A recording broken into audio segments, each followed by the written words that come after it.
My guest tonight on Concert Night with the Dayton Philharmonic is a fellow conductor, Kenneth Woods. Ken is the conductor of the English Symphony Orchestra and also the artistic director of Colorado Mahlerfest. And I was thinking, who to talk to about Mahler? And I thought, what about a fellow conductor who has the opportunity to do lots of Mahler in part of his life? So Ken, welcome to the show. It's wonderful to have a chance to catch up with you after all these years and to talk Mahler with you. Oh, absolutely. Yes, I have such fond memories of my time with the Youth Orchestra in Dayton and grateful for all those opportunities there. So it's great to catch up a little bit. So Ken, in his younger days, in his student days, you were a student at CCM, is that right? That's right. Yeah, you were studying conducting there, and there was a period of time early on in my tenure where Ken took over the Dayton Philharmonic Youth Orchestra for the second half of the year and did some wonderful things with them. And now he's off doing wonderful things both in the UK and in the States. So Ken, let's start. I've been doing these interviews in this show for a year now, and I always start in the same place, which is how are you doing, and how are your ensembles doing, and what have you been able to do during this past year of COVID insanity? So bring us, and also most of the time, occasionally I've had a chance to talk to people outside the United States. Conductor who works sometimes in Taiwan and a soloist who lives in Germany. So I haven't spoken to anyone in the UK yet, so it would be good for us to get a little update on how things are going there. So tell us what you can. It's very kind of you to ask. And I mean, the first thing to say is that, we're fine. Our family's fine. We've been very lucky that all our near and dear ones have stayed basically safe and healthy throughout the crisis. And we have managed to keep some music going in our lives. So all of that is positive. The frustrations of the last 12 months are enormous, not being able to see my parents who still live in the United States and them not being able to see their grandchildren. All of that's very frustrating and challenging. And of course, in terms of what I've been able to do, it's very different on the American side versus the British side because travel is kind of off the table at the moment. So Colorado Mahlerfest was one of the first things that got canceled when this all started because it was scheduled for May. And so as soon as lockdown hit, we kind of knew that was off the table. But we did do an online festival, which was very interesting. And in a sense, we were lucky that happened as early in the pandemic as it did, because I think there was less sort of web fatigue at that time, and we got really good audiences. Less competition for the streaming eye. Yeah, exactly. I mean, the market, it's a terrible word, is so crowded right now for online content. And I mean, it's a pity because I think there's probably tons and tons of fantastic stuff out there, more than ever before, that just isn't getting the eyeballs and the ears that it deserves. We were lucky to get ours out there early in the year, and we learned a lot from that. And I think it will decisively shape the future of the festival, because in a festival like that, where you're focusing on one composer and the music he inspired and the music he was inspired by, it is a little esoteric and self-limiting in terms of your audience, but there's a huge global audience for that kind of content too. Right. And so I think going forward, the digital aspect of the festival will become a permanent part of it. Some mixture of year-round streaming of what we do at the festival proper, so that we're both stretching our audience in time as well as in space, if that makes sense. The ESF's been a little bit luckier because we were able to get back to work. We were actually, I think, the second orchestra in the UK to get back to work after it was allowed. The Mozart players in London beat us by about a week and a half. But that's one of the things about the British model, particularly the sort of chamber orchestras like us, London Mozart players, English Chamber Orchestra, is although a lot of what we do is done with smoke and mirrors and very small staffs and very small infrastructure compared to an American professional orchestra, the organizations themselves are very light on their feet, and the coordination between the musicians and the management is very fluid and flexible. So we were able to get back relatively quickly. So over the summer, We did a series of virtual concerts, much like what you've been doing there. I think, you know, we were filming for an online audience. And we made the decision early on that I think it was the day that I turned on Facebook and saw 4 different orchestras doing the Holberg suite at the same time. I thought, you know, not intentionally, not by design. no, absolutely, you know, and I just thought, you know, all of them had budgets, you know, 10 times what we have. So, you know, there's no point in competing with the Berlin Philharmonic on standard repertoire, you know, or competing with Nicola Benedetti on Lark Ascending. You know, it's just, you know, it's well provided for by other organizations. But what we can do, what the orchestra always has done, is champion lesser known works, often British music in the past for the orchestra. So when William Boughton founded the orchestra, he made a lot of really important recordings of things like Bridge and Ireland and Bach's. That continued when Vernon Handley was my predecessor. So, you know, what can we do that no other orchestra is doing online? You know, maybe it's a little bit less immediately an easy sell, but if it's a good sell, in other words, if we can get the eyeballs and be relatively confident that people will enjoy it, then I think our goal this year was to try and stretch our audience and raise their tolerance for new repertoire and new projects, so that when we come back, they'll be that little bit more bold to try something new. Because we find a lot of times that when someone's got to book a babysitter, pay for parking, get a restaurant reservation, drive a half hour each way to the concert, they see that one piece that they don't know. Right. And it they scares think, them off. you know, but often, of course, once you get them there, the one piece they don't know is the one that they go home and tell all their friends about. Oh, this incredible piece. I'd never heard of the composer before, and he was there, and he was so nice, and I got to meet him afterwards. So it's about getting them over that hump. And if at the end of the day they can experience that new piece in their pajamas at home with a glass of wine, you know, then great. You know, that's hopefully over time that broadens it. So we've done a mixture of new music, you know, of the real sort of concert variety, but also things like newly commissioned storytelling works for kids, new arrangements of slightly more mainstream repertoire, but trying to avoid things like the sort of overture concerto symphony format, and doing wacky programs if we're going to do more standard repertoire.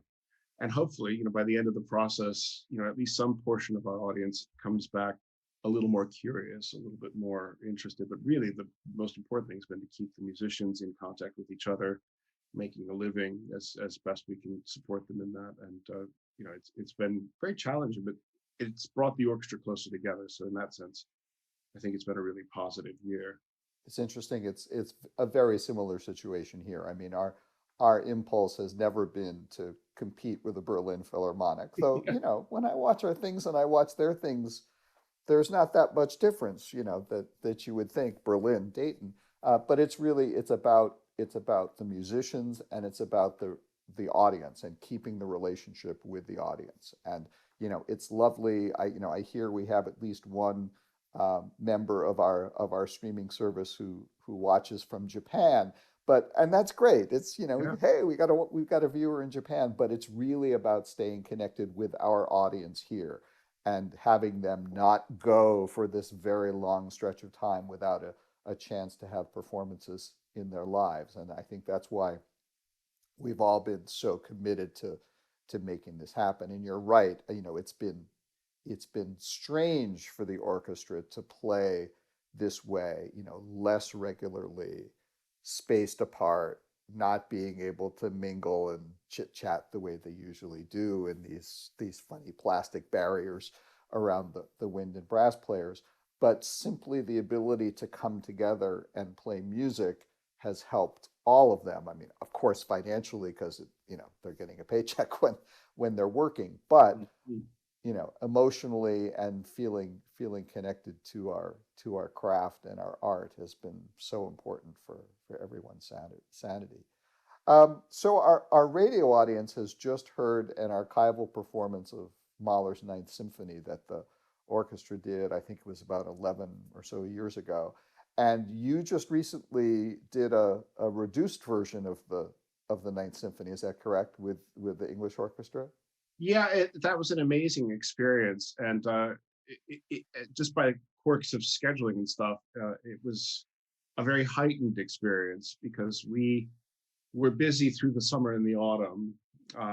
We wrapped up a big recording project in about the 10th or 11th of November. And then I hadn't seen the orchestra for 4 or 5 months because of the various lockdown issues and challenges. So to come back together with that piece as our first notes together in a long time was incredible on many levels. I mean, it is the most emotional music ever. And I think Mahler at his most personal and confessional and direct. And it's unbelievably difficult, as you know. So, coming back after a long break, I think we were all sort of wondering, is this going to work? And of course, doing it on in a reduction where everyone's playing one on a part is a fearsome demand, particularly on the string players. They can't sort of drop a couple notes and hope their stand partner gets them. It's all got to be there. But in the end, I think it was a really unforgettable few days. Typical of the British way, it was done on an incredibly tight time schedule. So we had 3 days to do the whole piece from beginning to end. So first movement on the first day, second and third movements on the second day, and finale on the last day. And but it was, in a way, maybe the best way to do it if everyone's prepared, because the emotional commitment you need for that music is so huge that there's kind of no point in dragging out the process and sapping that energy and that spark, especially when people are playing one on a part. Because what you do get, of course, you lose the grandeur and the richness of a big string section sound, and there's no trombones, all this stuff is gone. But what you do get is this sort of individuality of concept from each of your players, that every single musician can contribute something to the music imaginatively that comes out very, very clearly in those arrangements. So it worked really well. And in a way, I find that you get the most of that creative spark if things are moving along very quickly in the process, and you're not sort of, retaking things. It's just, start with everyone in really good shape, clarify how you're doing it, and then, move on before everyone gets sick of it. The for our audience who may not understand what it is we're talking about, Yeah. because the Mahler's Ninth Symphony, I mean, it's not his biggest symphony by any means in terms of No. personnel. It's almost a normal sized orchestra. But the notion of doing a sort of chamber reduced version of it, I mean, my understanding is that it goes back to Schoenberg and his Society for Private Performance, where he arranged or had arranged the Fourth Symphony and Das Lied von der Erde. I think those are the two original. And then people have thought, oh, well, if Schoenberg did this, why don't we try it with other pieces? And I assume that's how this reduction of the Ninth Symphony that you performed came about in that same spirit. Is that right? That's exactly right.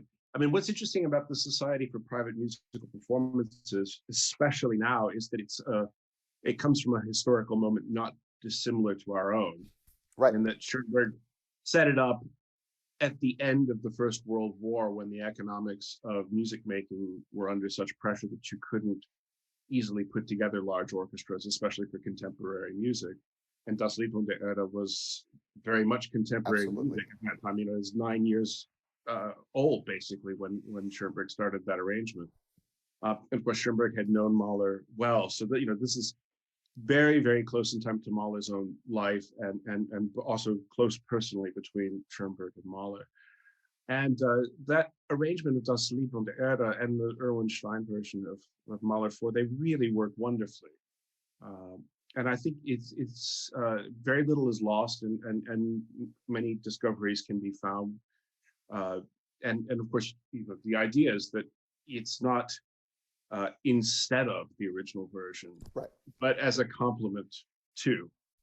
Yeah, So some years ago, when we still had our chamber orchestra series, we did the Fourth Symphony version, and at first the musicians were a little bit, what the heck is this? Why are we doing this? And then as soon as we started working on it, they understood that it was just a different concept of the piece, and just a sort of another way of of looking at it and another way of experiencing it. And when, as you said, when you know the historical context and the idea of giving people an opportunity to hear especially new music that they wouldn't have the opportunity to hear. It was, in the big living room of somebody's home. It's really a wild and wonderful idea. And of course, many ensembles have taken advantage of these during the pandemic because, yes, you can get your 16 or so players and spread them out on a stage safely and actually play this wonderful music that people wouldn't get to hear otherwise. Yeah. I mean, there wouldn't be a Mahler night anywhere in the world this year Right. were it not for these arrangements. But they have an artistic magic of their own. And I love the sound of that ensemble, which is basically like a salon orchestra. You've got solo string players, solo woodwind players. In this case, two horns and a trumpet. Most of them are smaller than that. Piano and harmonium. And I think the presence of the harmonium creates a certain magic of its own because it's such a bizarre instrument, but it's an instrument. It's not a synthesizer. Right. It has its own sort of acoustic character and eccentricity. And so it makes the whole thing into this very immersive early 20th century world, which works really well in that music, I think. I mean, of course, once you find a harmonium that works, and then if you find a harmonium that works. I remember my working life was littered with examples of projects that collapsed around the harmoniums.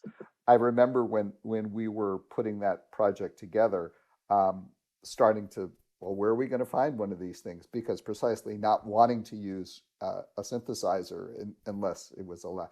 And I remember when I was searching, the first couple of ones that I heard about turned out to be the Indian style harmonium that's used in tradition. It's like, no, that's not what it is. It's a whole different instrument. And then we found one that someone had, and I think, if I recall correctly, I think they actually gave it to us. I think it's still up in our instrument room, ready to be used some other time. And our keyboard player learned how to work the volume controls that you run with your knees pushing out to make it louder and softer. And it was really a magical sound, and it would not have been the same without it.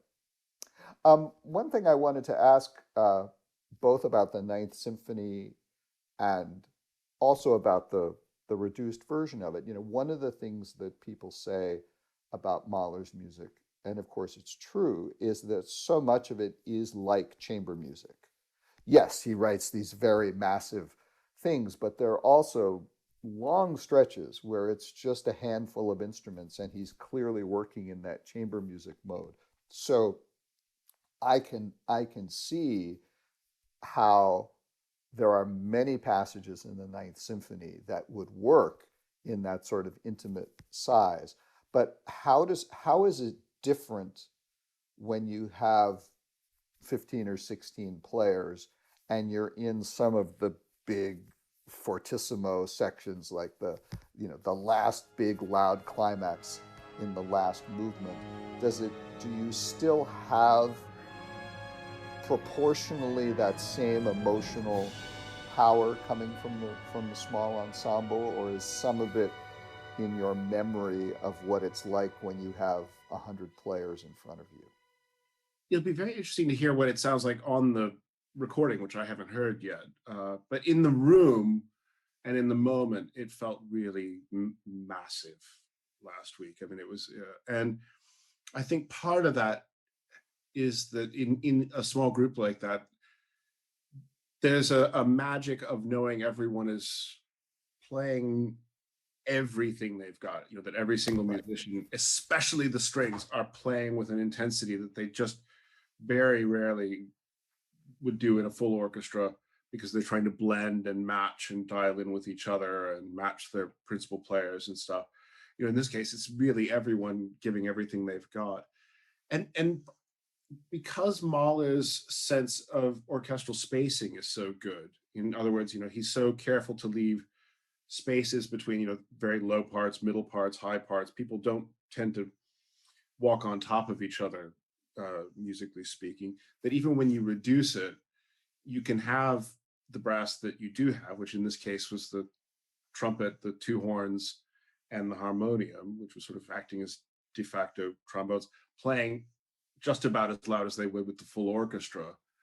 And that yet you can still hear the solo strings and stuff. And this was done in a very reverberant space. So it had a sort of monumentality to it just by virtue of the resonance of the hall. Whether it would work that well in a dry space, I doubt it. You know, it's not music you want to kind of suck the life of out of it. Anyway, although you have to strike a balance because there's so much fine detail in the music, you know, that if you just put it in a cathedral, that would get completely lost. You know, it's sort of how much reverb can you get away with without obscuring all the counterpoint. And it's probably the most contrapuntally dense thing he ever did, and maybe that anyone ever did, especially the first and third movements. Absolutely. Yeah. I'm curious also about, um, you know, we end up, you get two conductors together and they end up talking shop and technique. And hopefully we're not being terribly tedious for the audience. But one of the things I think is interesting is that the ending, the very end, the final page of the Ninth Symphony is so amazing, but it's also so soft. And there's a kind of softness that you can get with 14 or 16 violins in your first violin section. How do you get that same kind of magical sound and that same magical effect with solo players? Because it's easy for 14 people to play infinitesimally soft and you get this gorgeous patina of sound. But I would imagine it's much harder to get a similar kind of effect from a quintet of players. How did that work? Yeah, you're absolutely right. In fact, I think it's harder to equal the original on that extreme than on the extreme of the loud playing, because I think that's true at all sizes of string section, that 16 can play softer than 8, 8 can play softer than 4, 4 can play softer than 2, and 2 can play softer than 1. In this case, I mean, we were lucky that I think the nature of the setting meant that everyone was very relaxed. By the time we got there, there's a nice bond of trust between the players, so there's no sense of nerves or edge like you might get in a concert. So I think we all felt safe to play softly.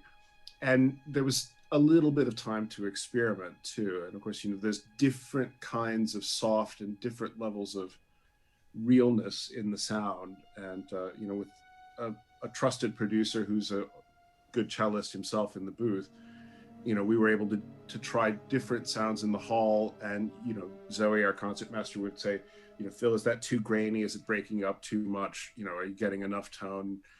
So some combination of the space of the room and, again, having that natural resonance helps. I think the magic of recording and all of that, I think we got pretty close in the end, but it is harder, I think, with solo players to get that, right on the edge. And that's what is so magical about that page, is that the music is right on the tipping point between silence and sound for the whole last page.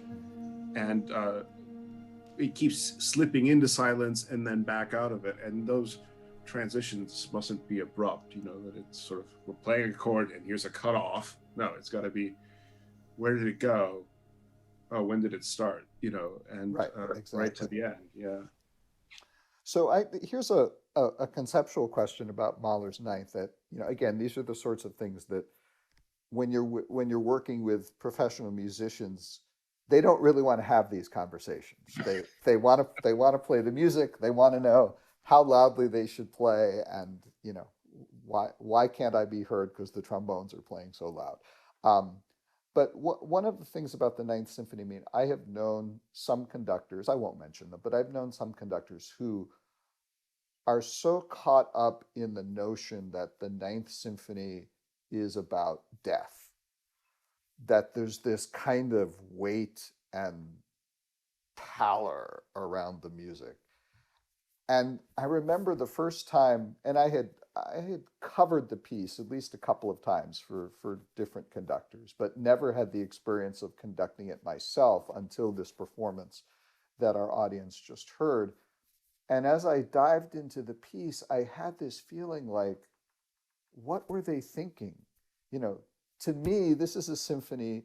Yes, it's about somebody who knows that their health is in precarious situation and is paranoid and afraid of death. But it strikes me, has always struck me since that time I conducted. It's a piece about life. It's about clinging to life and clinging to joy and beauty.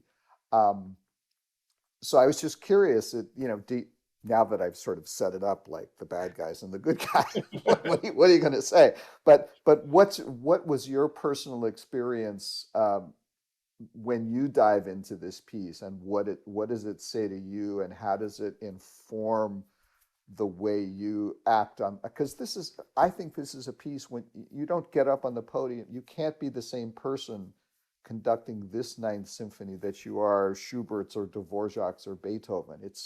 It's such a personal statement from the composer, and I think it becomes a personal statement from you. So how did that work for you as you were diving into the piece?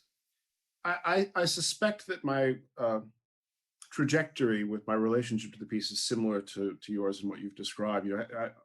I think I heard about the piece as being, the most tragic, most serious piece of music ever written, and I thought, oh, I've got to hear that. That sounds great. Most depressing piece of music ever. Sign me up. Right, and then the third movement, bum, bum, bum, bum, bum, or second, in second Yeah, movement, and you think, what? yeah, that's not depressing. Maybe funny, but um, so yeah, I think I made some interesting discoveries this time, which won't be discoveries to hardcore Mahler fanatics, but as always with Mahler, there's lots of quotations in the piece of his own music and of others. So there's a quotation of a Strauss waltz in the first movement, for instance. The last quote in the whole piece is from his song cycle Kindertotenlieder. So for the audience, when he was at the sort of happiest moment in his life, newly married and successful and peak of his professional career, he wrote his Sixth Symphony, which is his most nihilistically tragic work, and Kindertotenlieder, which means songs on the death of children. And at that point, he had children. His wife thought this was a bad idea, or at least later claimed to think it was a bad idea to write about the death of children. And sure enough, one of his children, Maria, very tragically died, and he lost his job. So within a year of writing those works, it was almost as if he sort of foretold this tragedy. And he quotes the song cycle right at the end of the ninth. And it's the fourth song, and it's a line from the song where the poet is imagining that the children are still alive and they've just gone out to play. And he says to his wife, let's go and find them. They must be out on the hills in the sunshine and the beauty of the day. And so for me, I have come to the view that the piece is not so much about Mahler's own mortality, but if anything, it's a very, very loving remembrance of his daughter, and the pain behind that, particularly in the last movement, and the sense of the pain of loss, but the need to comfort at the same time. Because I think there's so much consolation in the Ninth Symphony. It's not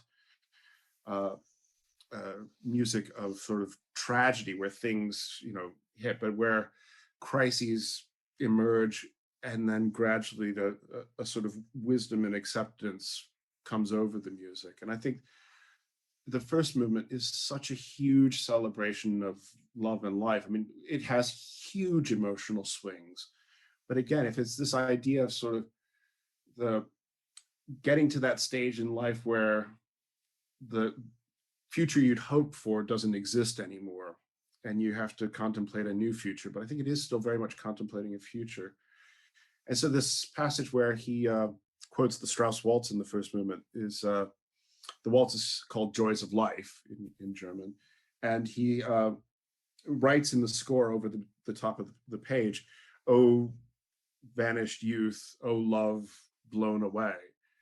And, so it's loss in that sense, loss of love, loss of that sort of hopefulness. but I don't think it's about him sitting back and waiting to die at all.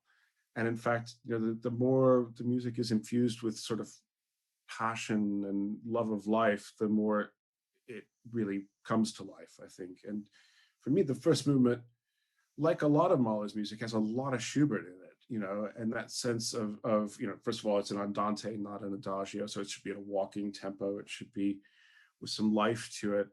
Um, yeah, it's not heavy. It's not Bruckner, and it's not Shostakovich, although there's a couple passages in the last movement that Shostakovich stole his whole career from, practically. And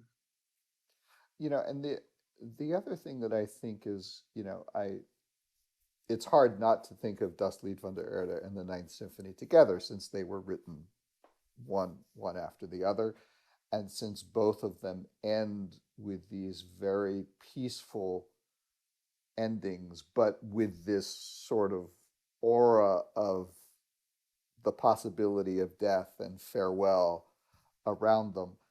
It also strikes me that in both the ending of Das Lied von der Erde and especially the ending of the Ninth Symphony, it's almost maybe like he's trying to console himself and say, don't worry, it could be like this. Exactly.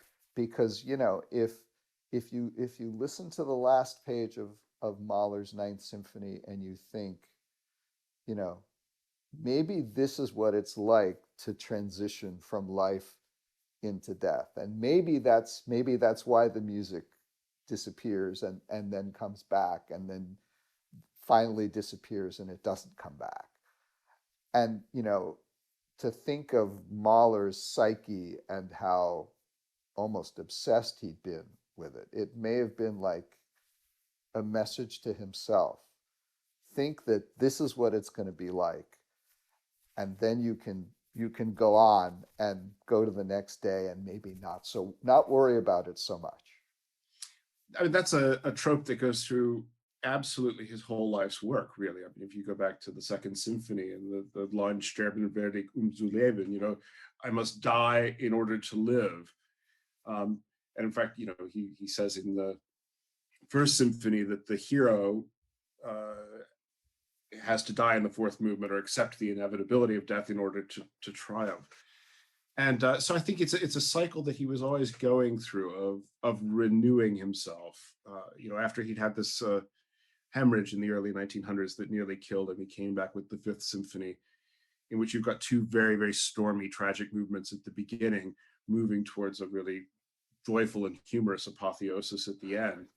So I think always with him there's this cycle of tragedy and renewal that goes through, and in a way this idea of the sort of hopeful death is less metaphysics or religion as sort of a metaphor for life, that whatever happens, life continues in its way, and there's hope to be found and consolation to be found in that, and that it's not all loss and doom, but there's always the sun will rise again. Right. And the end of Das Lied von der Erde, when the character basically sort of, I suppose he dies, but he just disappears into the landscape and becomes part of nature and the landscape. Or it's like I don't know if you ever saw it, the science fiction movie The Incredible Shrinking Man. Do you ever see that? Not since I was very young. Right, but at the very end, I mean, he gets so small and so small and so small that he just like becomes an atom in the universe. And I remember thinking, it's a crazy movie with the spider and all that, but the ending was like just unbelievably beautiful and moving and not sad in any way. So hopefully to end on some things that are not sad in any way, I hope. Can you tell us what are the plans for Colorado Mahlerfest for this year? What are you able to do? Absolutely, yeah. We're hopeful we're going to manage to pull off an actual festival. We're watching the vaccination progress and the conditions in Colorado and the regulations under which we work. We have a very large hall there, so there is space to socially distance if still needed. So we're hoping that normally we would have our festival in May. We're going to move it to late August. And we're hoping that we can do a full orchestra performance of Mahler 5 to end the festival, which would just be, I mean, the eyes water up just at the thought of Right. that, you know, getting everyone together. And as I said about the piece a minute ago, I mean, that is a piece about renewal and rebirth. Right. To go from death and end in just absolute joy. I mean, yeah. So I'm ideal. you know, fingers, toes crossed. I mean, we've all learned to accept that a cancellation isn't the end of the world. But you know, we're really hopeful, and we're going to pair the Mahler with the premiere of a new symphony. And I thought it would be hopefully inspiring to people if, you know, coming out after a period like this, we make a really bold statement, you know, and not just stick the Bruch Violin Concerto on there or something. I mean, of course, we've got to sell tickets and get an audience, but you know, we wanted to make a statement, and I've believed for a long time that we need to look at the symphony as a genre and symphonic music as a living art form. You know, and that, you know, contemporary music can't just be 7-minute long pieces with very long program notes and lots of extra percussion. You know, this idea of, you know, Mahler 9 is contemporary music, or Das Lied von der Erde is contemporary music. You know, that idea of big, substantial statements has to continue, and it should be the new piece that people come for. But that means we have to program new work that we're reasonably sure will stimulate, engage, uplift, inspire the audience, and have them hungry for more. So we're going to do Philip Sawyer's Fifth Symphony in this case. And Philip is a dear friend. I've done 3 of his symphonies in the past with ESO and Orchestra of the Swan. And he's very much in that European tradition. I mean, he is just a couple of generations down the line from Mahler, and there's a lot of Mahler in his music. And it's a 5-movement Fifth Symphony, just like the Mahler, and it was entirely written during the COVID crisis. So it's perfect, yeah. The symbolism of coming out with a wonderful new work written during this time, you know, informed by his experiences, which we all share, you know, of what life has been like the last few years. I think it's very exciting. Ken, for our listeners who don't know about Colorado Mahlerfest, can you tell us a little bit about the festival and what it's all about, and how it came to be and what you're doing with it? Yeah, of course. Colorado Mahlerfest is now in its 33rd, 34th year, founded by Robert Olson when he was a faculty member at the University of Colorado. And at the time he founded the festival in the late 1980s, one of the reasons he did it was that here he'd been living in Boulder for several years, and during his entire time there hadn't been a performance of any music of Mahler anywhere on the Front Range of the Rocky Mountains. Now, that's changed a lot since then. But I think Robert had a really powerful vision, which was that not only to have performances of Mahler that brought together musicians from all over the country every year, but to couple that with films, symposiums, talks, all kinds of other activities, chamber music concerts, make it really a festival. His inspiration was the symposium, I think, and having people like Donald Mitchell and Henri-Louis de Lagrange, all the great Mahler scholars have come to Boulder at some point to talk about the work. So Bob retired a few years ago. I'm in my, well, it depends on whether you count the years we haven't done anything, you know, 4th or 5th year.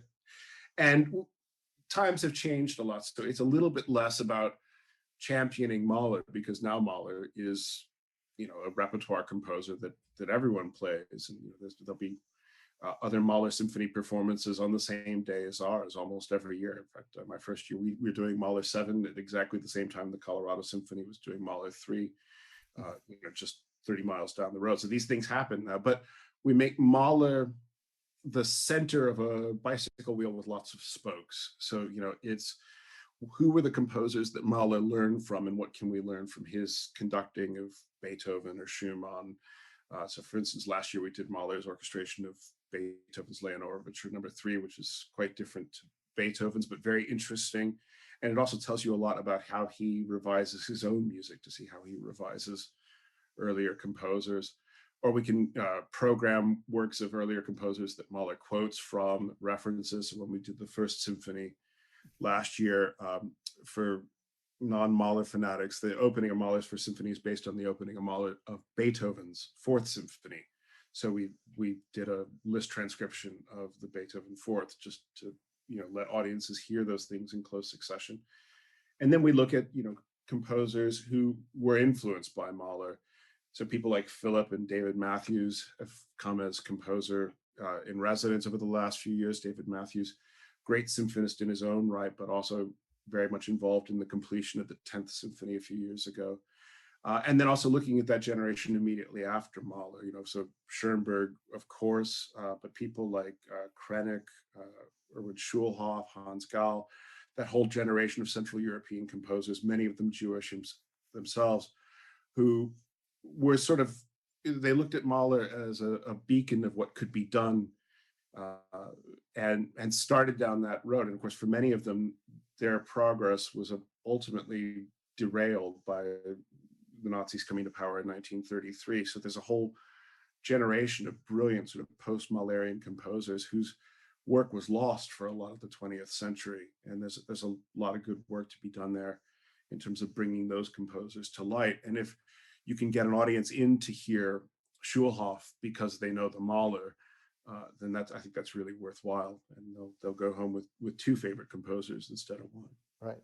And plus you have an audience that's hearing Mahler's music in the mountains, and most of it was composed in the mountains. So there's a little bit of a geographical thing going on there too. The setting is amazing. And in fact, this year we're going to have one of our former board members managed to get a mountain in the Rocky Mountains named for Mahler. So there isn't a Mount Mahler. So we're going to have a little day hike out to the mountain during the festival this summer. It's quite an audience, especially, the hardcore ones who come for the whole week and come to every rehearsal. I don't know if you've ever had the experience. I haven't anywhere else, of having like 50 people with scores and stopwatches in the audience, clocking your tempo. He's 13.7% faster than Barbaroli. Oh, That must make for some interesting Q&A sessions after. Oh my goodness. Yeah, they all go to the bar and argue, all night afterwards about, the tempos, should I have taken the exposition repeat, all of this. It will be amazing to non-musicians to realize that people can get so worked up about something, but people have been arguing for 100 years about the order of the middle two movements of Mahler's Sixth Symphony. And I'm just dreading the year I have to do it, even though it's one of my all-time favorite pieces, and I've done it a lot, because I just know there will be fisticuffs in the audience. And right. People. It doesn't matter what you do; people will yell at you either way. Yeah.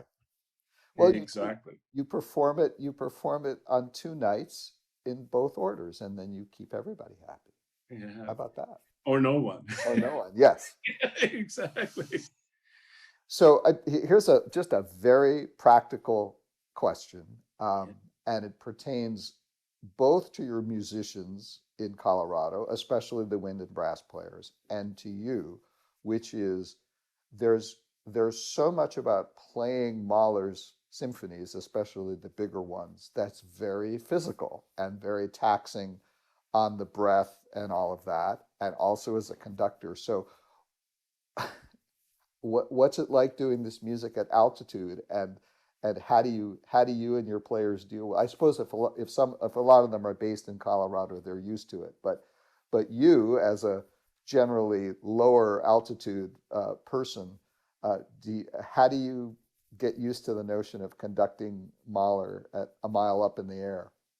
For me, it's coffee, lots and lots and lots of coffee all day long. It's always the busiest week of the year, but it's a really, you just have to embrace that it's manic and plan to sleep for a week when it's over. Some of the brass and woodwinds do suffer a bit, and it's not a particularly Colorado-centric orchestra. Being a college town, what tends to happen in Boulder is that they get to the end of the semester and all the local musicians want to go away. And of course, the idea of coming to a place like Boulder and playing Mahler has a lot of appeal for people who don't live there. So we get people from all over the world who come to play. So some come a little bit early to do a little bit of acclimation and hiking and stuff. I think it's toughest for the singers. Right. So when we did Das Lied von der Erde 2 years ago, our tenor came out really, really early. And by the time we got to the rehearsals, he was in pretty good shape.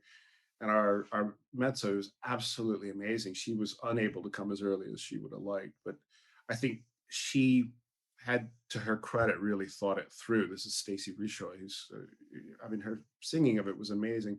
And I think she just prepared with the idea of, I want to build in the extra endurance and capacity as best I can now, so it's less of a shock. Don't expect to get there and have the breath I would have in Cincinnati. How do I do it with less? And then over the course of the week, kind of sing your way into the altitude. But it's really tough for singers up there. I did Kindertotenlieder once in Mexico, in Toluca, which is about 9,000 feet, and the baritone was not happy. he sang beautifully, but he said he'd never suffered so much in his life. Oh, that's a good piece to suffer with. Yeah, absolutely. I had a personal altitude experience many years ago. I was doing a concert in Breckenridge at their festival, and it had Symphonie Fantastique on the program. And I got there a couple of days early so that I could enjoy it but also, get acclimated. And I hiked and I did all those things, and I really, paced myself and breathed and was focused on, and everything went well until the performance. Because what I sometimes do with Symphonie Fantastique is read the program notes before each movement. So, and during the music, I'm very conscious about conserving energy and breathing so, we finished the fourth movement, just crazed. And I grab the piece of paper and whip around and start reading the note for the Fourth Symphony. I got like about 2 sentences in, and like my air was gone, because I hadn't thought about the reading. I just was thinking about the music, and it was like, and the audience was just laughing. The mood was completely broken, but there was a lot of empathy, and the music was fine, but it was just that, oh my God. Yeah. Well, Ken, it's been a pleasure to talk to you, and wonderful to catch up with you and hear what you've been up to, but also wonderful to have a conductor to talk about Mahler's Ninth Symphony with. And I'm sure our audience, I hope our audience will enjoy having this opportunity to eavesdrop on two conductors' shop talk. Well, I hope so. I hope we haven't geeked out too much, but I usually like the minutia of other people's fields, so hope they get something out of ours. And it's great to catch up, and great to see the orchestra thriving. So many of my really dear friends and colleagues from my Cincinnati years are now key members of the orchestra, and I think it's great to see how the organization has developed through your tenure, and a very inspiring track record there. So great to be back. And most importantly, good luck to you as we finish this recording. You're heading off to get your first vaccination. So yes. Congratulations, and stay safe, and hopefully we'll see each other in 3 dimensions sometime soon. Absolutely. Thanks a lot, Neal.